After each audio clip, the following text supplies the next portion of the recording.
confié la réhabilitation énergétique et de confort de 16 logements situés au 1 et 3 rue Armand Peugeot à Valentinet.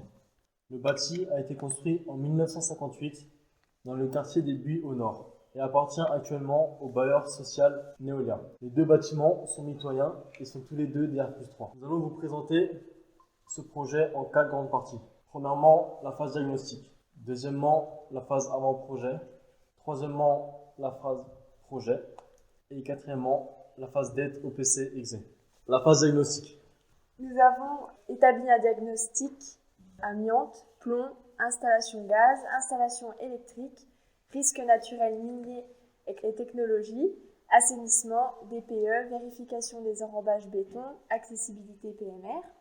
Nous avons constaté qu'il était obligatoire d'effectuer des travaux de sécurité incendie, notamment dans la cage d'escalier. Il est obligatoire de mettre en place une trappe de désenfumage et de mettre en place sur les portes palières des portes coupe-feu une demi-heure. Mais aussi, il est obligatoire de faire une étude de désamiantage et nous conseillons de mettre en place des dalles podotactiles, de mettre aux normes l'électricité et d'isoler thermiquement par l'extérieur la façade. Concernant les normes d'accessibilité, des guidages au mur et au sol ont été envisagés comme des repères au niveau des murs. Au niveau du sol, des dalles podotactiles sur les paliers des escaliers vont être installées.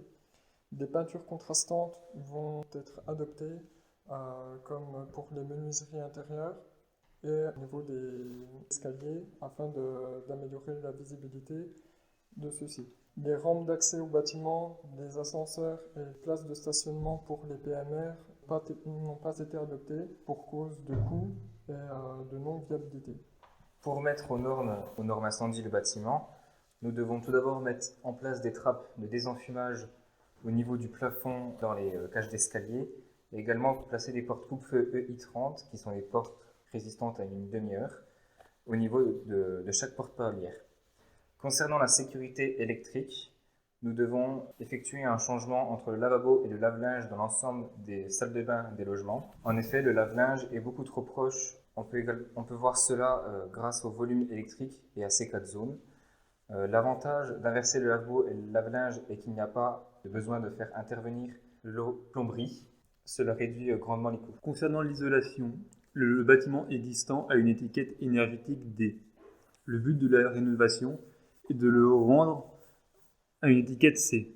Pour cela, nous avons décidé d'enlever le vieux isolant de 4 cm de la façade qui sera enlevé par le lot désamiantage et ravalement de façade en fonction de s'il y a de l'amiante ou pas dans l'ancien isolant. Il sera ensuite remplacé avec des panneaux de polystyrène expansé de 20 cm.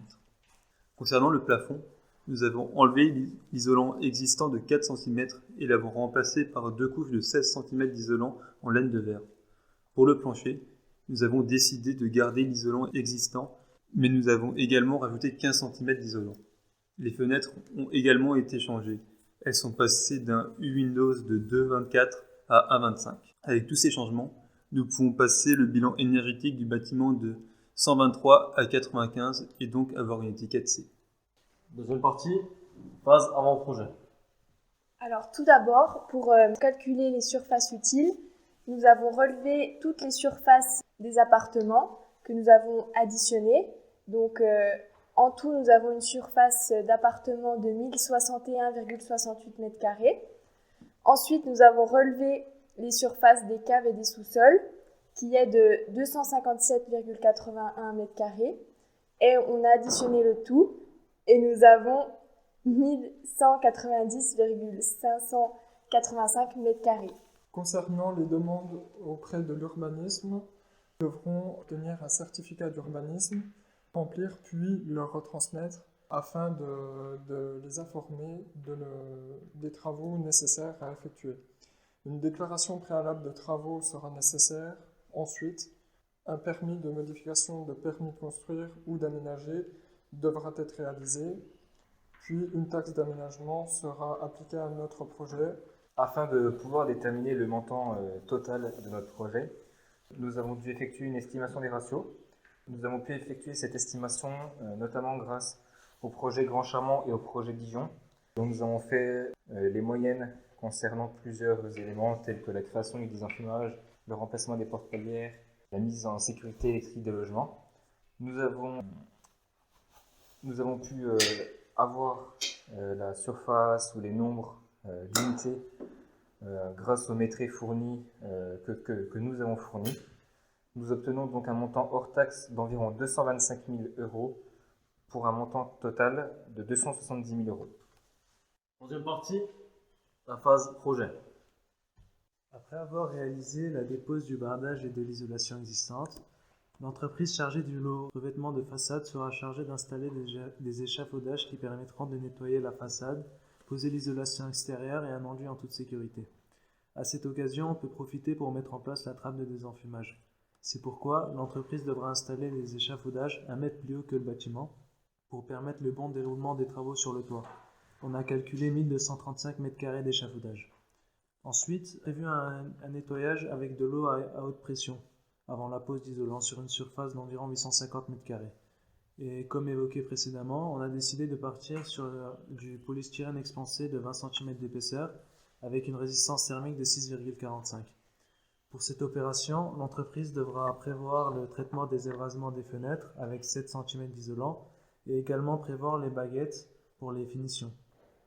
L'isolation devra être posée à 15 cm du sol pour éviter le contact avec le sol et de 0 à 1500 cm. On a prévu de la peinture sur béton sur tout le contour du bâtiment. Durant tous ces travaux, l'entreprise devra respecter les normes qui vont avec, notamment les règles d'exécution. Quatrième partie, phase dette OPC exé. Les menuiseries seront entièrement remplacées. Lors de la réhabilitation précédente, les menuiseries avaient été posées sur l'ancien dormant. Nous choisissons aujourd'hui de faire du sur-mesure et de remplacer les ouvertures de A à Z. Nous allons retirer les vieilles persiennes métal pour les remplacer contre des persiennes en bois à lame orientable et coulissantes qui seront fixées sur la façade du bâti. Les menuiseries remplacées seront en PVC et de nouvelles bavettes métal seront posées. Pour le planning d'exécution des travaux, nous avons un début de chantier qui s'effectuera le 6 septembre 2021. Donc nous avons mis en place tous les lots et nous avons une fin de chantier qui sera le 18 avril 2022. Merci de nous avoir écoutés. Si vous avez des questions, n'hésitez pas à les poser.